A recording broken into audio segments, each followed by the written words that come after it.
Cher Frédéric, Madame la première adjointe au maire, chère Isabelle, Monsieur l'adjoint à la cohésion sociale et au sport, cher José Tenda, Madame l'élu en charge de l'inclusion, Madame Doré, pardonnez-moi, Monsieur le général commandant le CNSD, Monsieur le capitaine des pompiers, Frédéric Messinger, cher gouverneur, et Claude Guerrier, cher gouverneur élu, Monsieur le représentant de Madame la présidente du château, Monsieur le président du golf et Monsieur le directeur du golf, Mesdames et Messieurs les présidents des associations Bénifontaine, chère Marie-Emmanuelle, l'adjointe du gouverneur et représentante du club de Montreux, cher Denis, président du Rotary Club de Moret, dont le club de Fontainebleau fut le club parrain lors de la création, chers amis rotariennes et amis rotariens, chers amis, mesdames, messieurs, merci de votre présence nombreuse ce soir eh bien, pour commémorer un événement qui s'est déroulé ici même, au golf de Fontainebleau, il y a 75 ans. Un certain Philippe Coffre recevait des mains du gouverneur Gauduchot la charte signée du président international du Rotary. C'était le 21 juin 1949, c'était l'acte de naissance de ce club dont nous célébrons aujourd'hui l'anniversaire. Alors les météos étaient clémentes en ce mois de juin 1949, il faisait 25 degrés, je peux vous dire. Et ce mois de juin précédait un des états qui étaient les plus chauds que la France eût connu. Alors cette année 49, c'était la naissance également de l'OTAN, au mois de mars 1949. Et puis 5 jours après la création de notre club, un certain Pierre Sabag allait présenter le premier journal télévisé. C'est vous dire si tout cela remonte finalement fort loin, et c'est une époque qui, à maints égards, eh bien, peut nous paraître désuète. Et pour autant, je souhaite ce soir eh bien, évoquer un instant la mémoire de cette époque. Diderot considérait que la mémoire, c'est cette propriété qu'a le vivant de transcender le temps. Elle assure à la fois la survivance du passé et la persistance du présent dans l'avenir. C'est donc un peu de nous-mêmes, rotariens en 2024, que l'histoire du club raconte. Et c'est aussi notre histoire que ce collier de président que je porte nous rappelle. Alors, il n'est pas très esthétique, il n'est pas du tout adapté à ma taille, mais il a beaucoup de valeur, parce qu'il comporte des petites plaques avec le nom de tous les présidents qui ont œuvré aux destinées de ce club depuis 1949, et il nous rappelle donc cette longue chaîne humaine qui, depuis 75 ans, eh bien, essayé de porter les valeurs du Rotary sur d'autres territoires. Alors, qui étaient ces pionniers? Le fondateur, Philippe Coffre. Philippe Coffre était arrivé à Fontainebleau en octobre 1944. Il portait à la boutonnière un insigne rotarien, parce qu'il avait été fait rotarien en 1937 au Mans. Alors, évidemment, 1944, Fontainebleau était libéré depuis 2 mois, au mois d'octobre. La période était difficile, et puis le régime nazi avait interdit les clubs Rotary en Allemagne, et cette interdiction avait été étendue évidemment à l'ensemble des territoires occupés. Donc il est de vous dire que eh bien, les clubs s'étaient dissous, et que c'était difficile de relancer quelque chose. Mais néanmoins, il a réussi à convaincre et à embarquer finalement dans ce projet de création quelques amis, et il a entrepris des démarches auprès du club qui est devenu notre club parrain, le club de Paris, qui était relativement jeune. Il avait été créé en 1921, et puis ces démarches ont été fructueuses puisque, eh bien, 5 ans après, eh bien, nous recevions donc la charte de création du club de Fontainebleau. Alors cette cérémonie de remise de charte, elle a été ensuite suivie de la première réunion du club. Première réunion du club un 12 août 1949 à l'hôtel de l'Aigle Noir. L'hôtel de l'Aigle Noir qui était le siège du Rotary Club de Fontainebleau pendant 57 ans, grâce à la bienveillance et l'amitié de la famille Duvauchel, Pierre, le père de Richard, puis Richard et Michel. Et Michel est avec nous ce soir avec l'un de ses fils, Antoine, et qui nous touche beaucoup. Donc merci à Michel et à ses fils d'être parmi nous, et puis ça permet également eh bien, de rendre un hommage à Richard, homme de cœur, rotarien engagé, amis délicieux, dont nous conservons évidemment avec émotion la mémoire. Alors qui étaient ces pionniers qui avaient accompagné Philippe Coffre dans cette aventure? Ils étaient 16. Il y avait un commissaire-priseur, un certain Hubert Pajot, qui occupa aussi des fonctions municipales, et puis qui fut, je crois, le prédécesseur de Jean-Pierre Ozna. Il y avait un chirurgien dentiste, un certain Georges Roy, ça doit évoquer probablement dans l'esprit de beaucoup de Bélifontains quelque chose. Il y a comme ça des traditions familiales. Il y avait aussi dirigeant d'une entreprise de couverture plomberie, un certain Jean-Jacques Fossard. Il y avait aussi un Charles Barthélemy, pour ne citer que quelques noms qui demeurent encore bien connus des familles Bélifontaines. Mais il y avait aussi un procureur, le procureur de la République près le tribunal de grande instance. Il y avait un pédiatre, un notaire, le proviseur du lycée, un architecte et d'assez nombreux chefs d'entreprise. Tous des hommes. Il faudra attendre quelques décennies pour que les femmes, qui en 1949 avaient acquis depuis peu, depuis 1946, eh bien, leur majorité citoyenne, puissent acquérir leur majorité rotarienne. Des hommes, vous l'aurez compris, qui exerçaient des professions extrêmement différentes, extrêmement variées, et c'est toujours la règle dans les clubs rotariens, parce que les clubs rotariens ont vocation à rassembler des personnes qui œuvrent dans des domaines différents, parce qu'ils ont vocation à finalement être une petite représentation de la société, et puis surtout à nous ouvrir à d'autres univers, à d'autres problématiques, pour peut-être porter un autre regard sur le monde, et puis animer aussi nos soirées où on aime bien débattre, et parfois on débat longuement, mais c'est mieux de débattre quand on a des contradicteurs qui ne partagent pas forcément les mêmes points de vue, et ce sur plein de sujets, des sujets de société, mais on peut aussi débattre sur la poésie ou sur des œuvres d'art. Donc tous des hommes qui essaient des professions différentes, tous des hommes respectueux d'une éthique personnelle, une éthique professionnelle conforme aux valeurs rotariennes. Tous des hommes animés par une même volonté, celle de s'engager pour servir autrui, car servir, telle est la devise du Rotary. Alors il faut une bonne dose d'idéalisme pour s'engager à servir et prétendre modestement apporter une petite contribution à la construction d'un monde meilleur, et c'est pourtant bien ce à quoi aspire tout Rotarien. Et cette aspiration, elle suppose d'avoir une certaine foi dans le genre humain. Il faut l'humilité aussi. Parce que c'est pas facile d'interpeller des gens dans la rue pour aller leur demander de l'argent. C'est pas facile d'aller voir des artistes en leur demandant de se produire gratuitement comme c'est leur métier. C'est difficile de faire des choix quand on est sollicité pour soutenir plein de causes qui ont toutes leur intérêt et qu'il faut bien évidemment choisir et arbitrer. Il faut aussi de l'énergie et de la persévérance pour ne pas céder parfois au découragement. Et tout cela, c'est ce que nous rappellent les emblèmes du Rotary. Alors, vous voyez, au-dessus de moi, il y a une roue. Voilà. Alors, cette roue, c'est un symbole qui a plein de sens. D'abord, c'est une magnifique manifestation du génie humain. C'est quand même génial d'avoir inventé une roue. Donc, c'est l'expression aussi de la foi dans le genre humain. C'est ce qui nous fait avancer, quoi qu'il arrive. Et puis, cette roue, vous voyez qu'elle est crantée. Il y a 24 dents, parce qu'il y a 24 heures dans une journée. Et qu'on doit être persévérant, on ne doit jamais renoncer, et on doit à tout moment se souvenir de notre engagement. Et puis la roue par construction, ça tourne, parce qu'on est propriétaire de rien quand on est dans un club Rotary, et surtout quand on est président. On sait qu'on est président une année, puisque chaque année, la gouvernance change. Je suis entouré de fanions. Alors il y en a beaucoup plus, il y a plus de 600 fanions, dont le club de Fontainebleau est doté. C'est quoi ces fanions ? On a tous un fanion quand on est dans un club rotarien. À chaque fois que l'on reçoit des invités, on reçoit des personnes de tous les clubs potentiellement qui souhaitent venir nous visiter. Quand on est rotarien, on peut aller dans n'importe quel club dans le monde pour effectivement échanger et rencontrer d'autres rotariens. Et il y a une tradition, c'est que l'on échange les fanions. C'est quoi le sens de cela?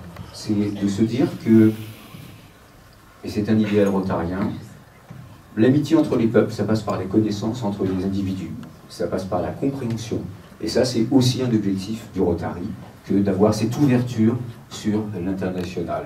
Et puis quand on est rotarien, on appartient à une très grande famille, 1 300 000 rotariens dans le monde.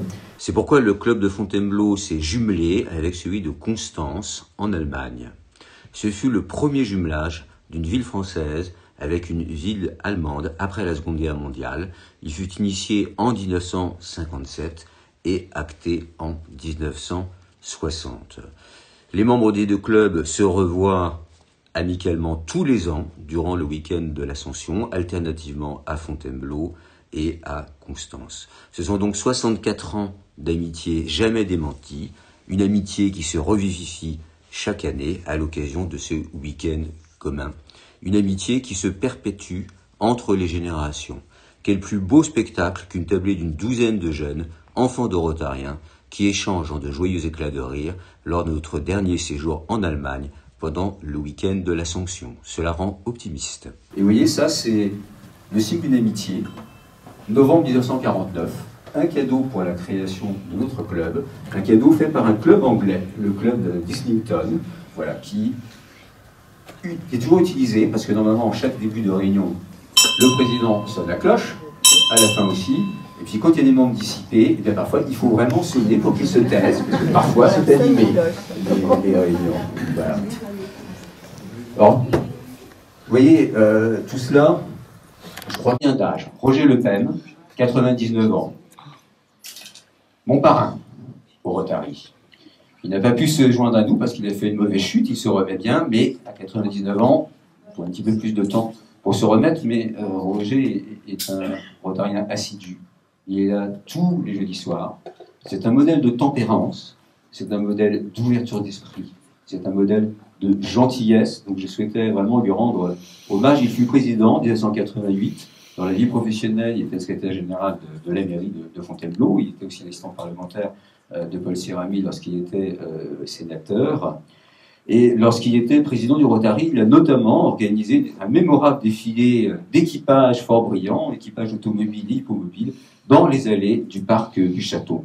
Et il a pu notamment acquérir un minibus pour les déplacements des personnes âgées en ville. Je voudrais aussi honorer un autre Rotarien qui est avec nous ce soir. C'est notre doyen en tant que membre du Rotary. Alors un certain Jacques Davibeau. Où est-il, Jacques? Il est tout au fond, Jacques. Approche, mon cher Jacques. Historien incollable, qui fut intronisé il y a 45 ans, cette année.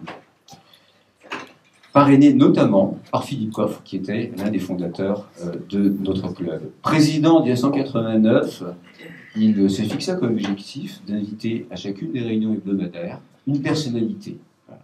Et il y a eu beaucoup de personnes qui sont venues au Rotary Club de Fontainebleau, je citerai juste peut-être deux noms, Alice Sonier-Céité ou Jean-Marc Colombani. Mais je préfère peut-être citer Jacques dans le texte. Et voilà ce qu'il écrivait de manière fort synthétique sur quelques actions de sa présidence. Quelques coups de feu. Au théâtre, on joue le médecin malgré l'Ouest. Des collégiens aidés par le club donnent dans le cocasse. Pour entretenir ses artères, le club fait son sport en septembre. Il organise le challenge de golf du Rotary pour l'Île-de-France.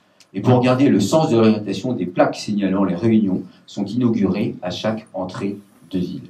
Donc, merci et bravo Jacques pour ta présence et puis ce que tu nous apportes, et au nom de l'ensemble de tes amis du club, je souhaitais te remettre un petit présent pour ces 45 ans. C'est important de voir quelqu'un qui, effectivement... On va me dire, bravo, 45 ans c'est rien par rapport au club. Simplement, je voulais préciser que ce Rotary, c'est véritablement le symbole de la biodiversité.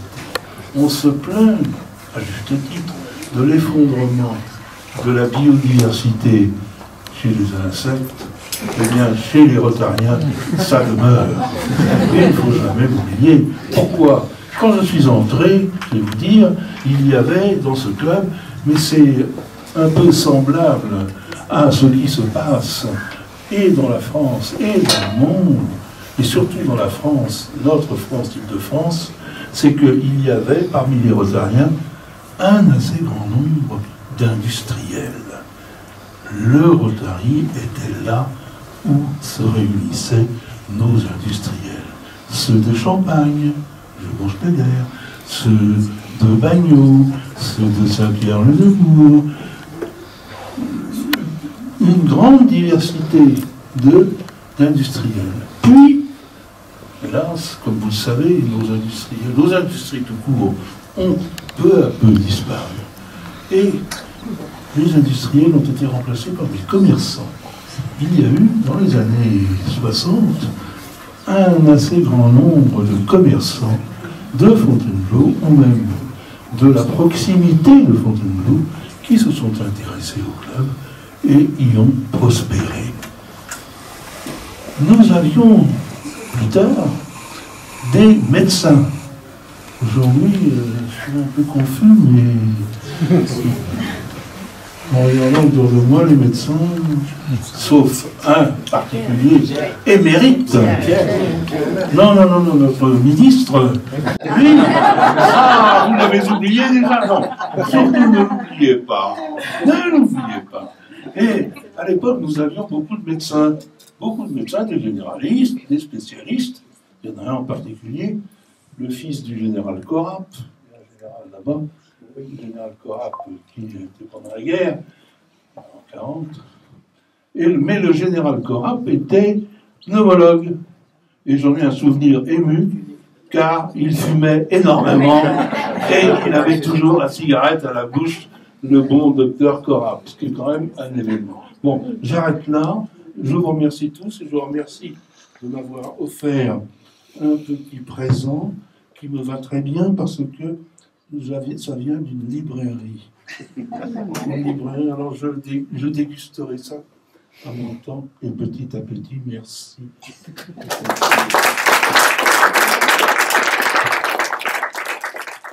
En te citant, exactement en te disant, voilà ce que Jean-Pierre disait à propos de sa présidence en 1995-96. Ce fut une merveilleuse année. Président éblouissant je fus, président ébloui je demeure, en vous racontant quelques bribes de ce que ma mémoire veut bien me restituer. Le premier acte fut d'acquérir pour le club une sono, avec amplificateur et microphone. Merci au passage. Je ne suis pas homme à parler au désert. Je ne suis et ne serai jamais le modèle idéal d'un Saint Jérôme pour vanité du XVIIe siècle. Il me faut être entendu, écouter, l'attention que me portent les autres et la grande qualité que je me reconnais. Je vis dans l'intemporel. Je n'ai d'ailleurs toujours pas compris pourquoi le club ne m'avait pas conservé comme président perpétuel. De fait, je pense vraiment que je le suis.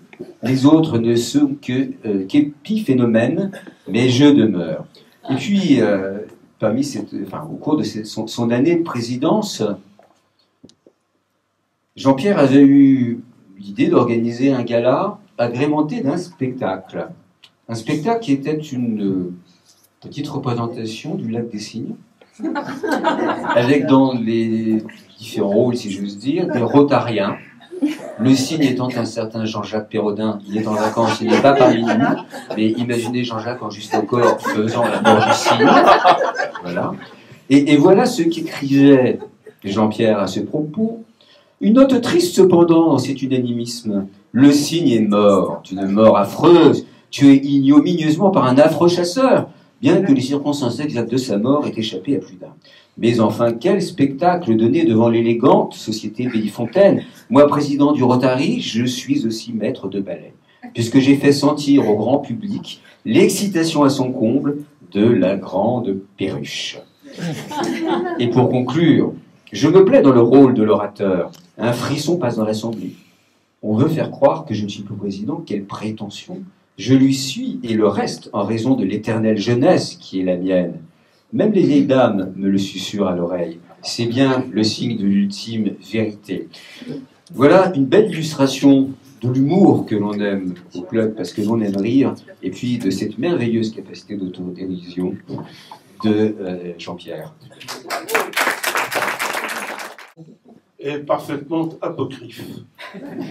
En effet, Jean-Pierre, ce jour-là, m'avait dit « Oh, j'ai pas le temps, eh bien, fais-le pour moi. » Eh bien, je l'ai fait, et voilà ce que ça a donné. C'est ça que ça manque un peu disons, de quelque quelque chose, hein, d'humilité. Mais j'étais volontaire et Jean-Pierre l'a très bien pris. J'ai du mal à penser que c'est moi qui avais écrit ça. Je me rappelle que tu m'appelais le président Belle Pochette. Écoutez, Mimi Duvauchel, où est-elle là? Ma chère Mimi, viens ici, parce que c'est vrai que... Viens Mimi, viens, si, viens. Ben, fais-moi plaisir, fais-moi plaisir.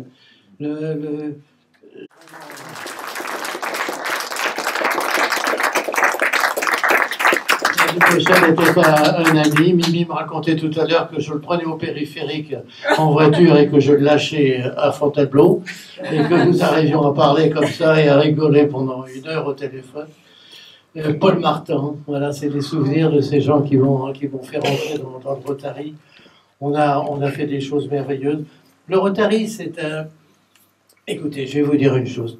Je pensais ça... Vraiment, quand on voit un petit peu la situation politique, la France, l'image que nous avons en ce moment, nous avons la chance d'avoir ici un député qui est un homme investi, compétent. Je vais vous dire pourquoi il est compétent. Moi, j'étais au conseil municipal avec lui. Et je voyais, quand il commençait à prendre la parole, qu'il avait travaillé ses dossiers, qu'il savait tout et qu'il ne parlait pas pour ne rien dire. Et ça m'a toujours impressionné. Je pense qu'il était en face de moi, là, avec Bosco. Ça, c'était quelqu'un. Donc, voilà. Mais des hommes politiques comme ça, il n'y en a pas tant que ça. Et aujourd'hui, l'image de la France, elle n'est pas si bonne que ça. Mais tout à l'heure, on peut se demander à quoi sert le Rotary. Eh bien, on a eu la preuve de ce que c'est que le Rotary. Quand on a vu tous ces jeunes qui sont venus avec ces associations pour montrer qu'ils s'investissent bénévolement, pour se donner, pour donner quelque chose pour les autres, et le Rotary en lui-même, eh bien voilà. C'est la justification de ce qu'est le Rotary, de ce que c'est Club Service. C'est ça la France. C'est la France du bas, c'est celle dont on ne parle pas, mais celle qui aime et celle qui parle pour les autres. Voilà. Eh bien écoutez, merci de m'avoir... Non, très courageux. Jean-Marie, où es-tu? Jean-Marie Le Guévillou. Jean-Marie Le Guévillou, qui eut l'audace de vouloir ouvrir le club aux femmes. Je comprends que c'est la taille importante. On sait que Jean-Marie a beaucoup, donc il aime les femmes. Et il a donc intronisé bien, la première femme rotarienne à Fontainebleau, Florence Paille Ardilly, approche Florence,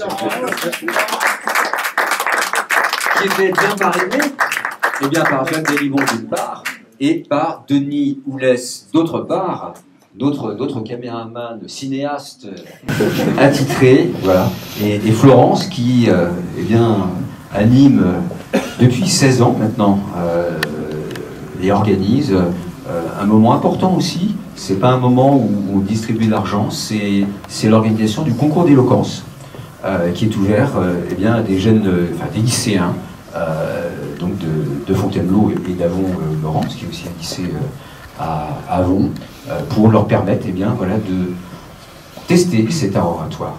Je vous passe le micro, peut-être, c'est pas prévu, mais enfin bon, allons-y. Hein. Merci. Donc je voudrais rendre hommage à 2 Rotariens, 2 amis qui ont ouvert la route en ce qui concerne l'admission des dames au club. Pierre Lhuillier et Michel Petit. On peut les applaudir parce que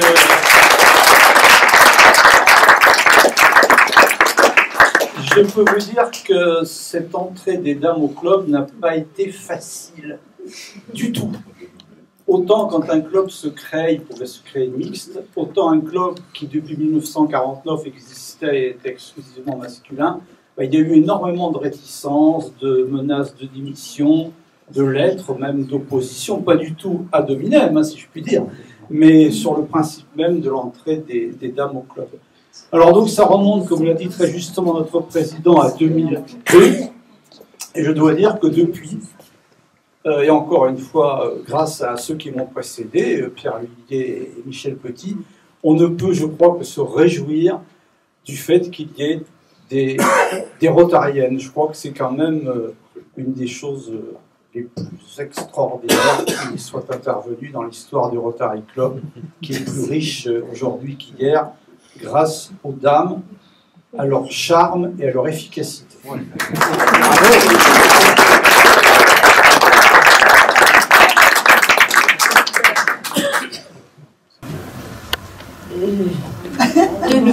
2002, ça me paraît loin et tout près.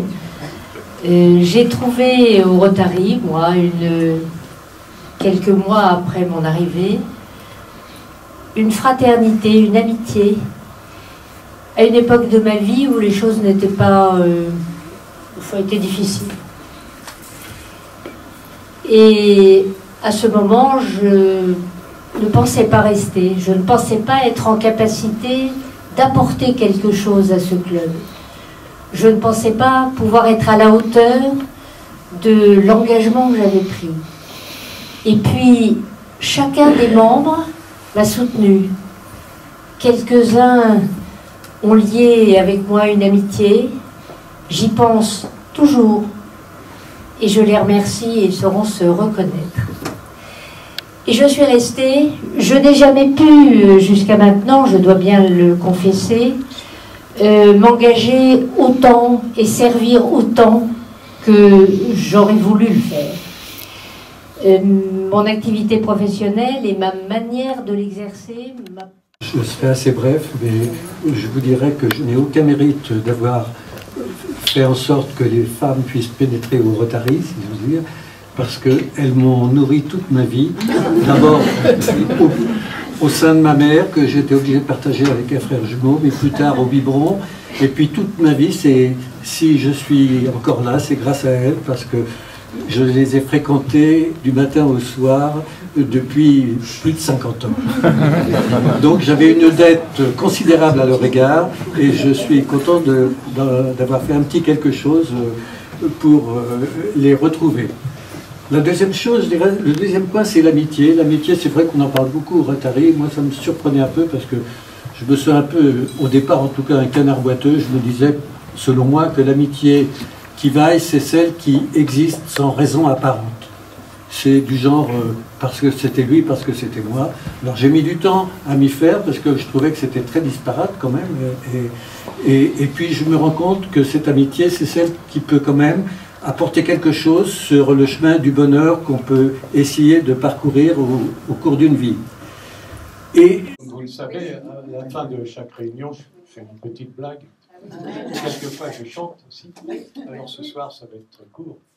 Femme, je vous aime. Femme, je vous aime.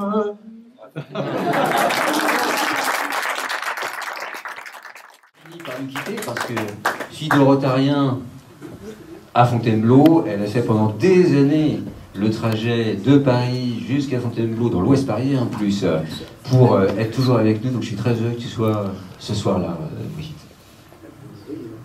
C'est un plaisir de vous retrouver. Rotary, on est tombé dedans quand on était petit. Papa était rotarien depuis 1956 en Suisse, nous habitions.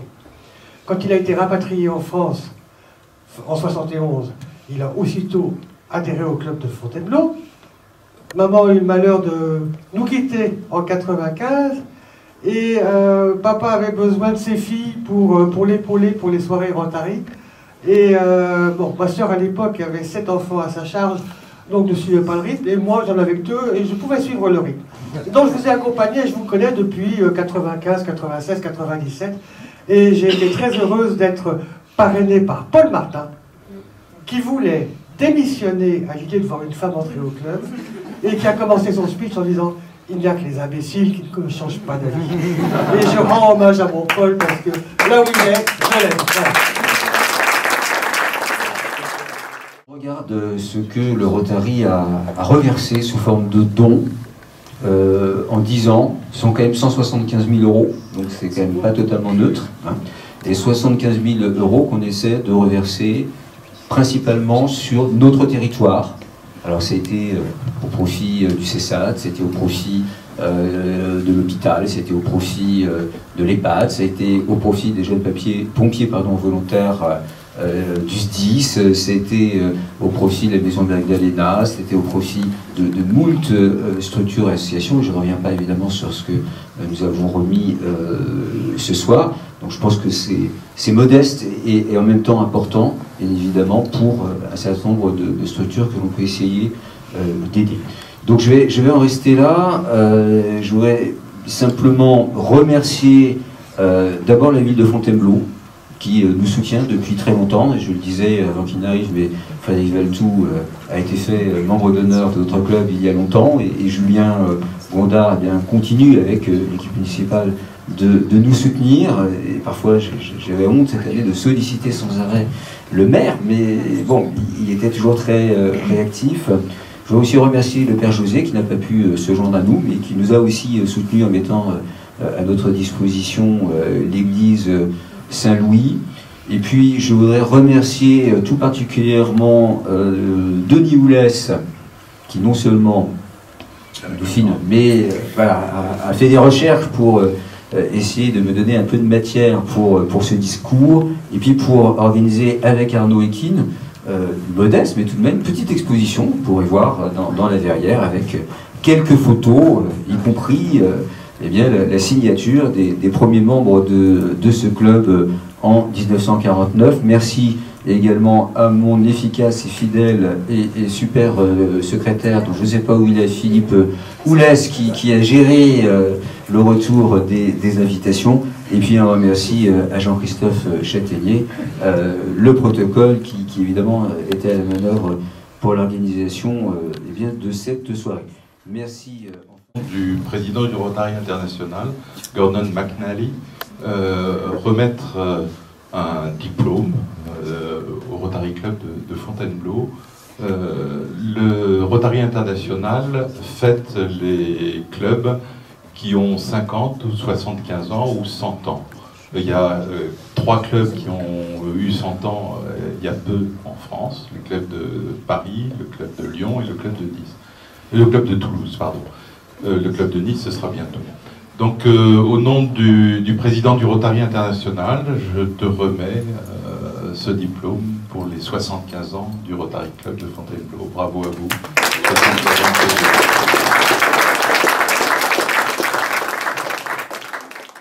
d'acteurs aussi différents dans leur parcours, dans leur profil, dans leurs âges, dans leurs investissements, dans leur famille, quand je dis leurs investissements personnels, familiaux, etc., se retrouver pour porter finalement des actions qui sont bénéfiques à la communauté locale.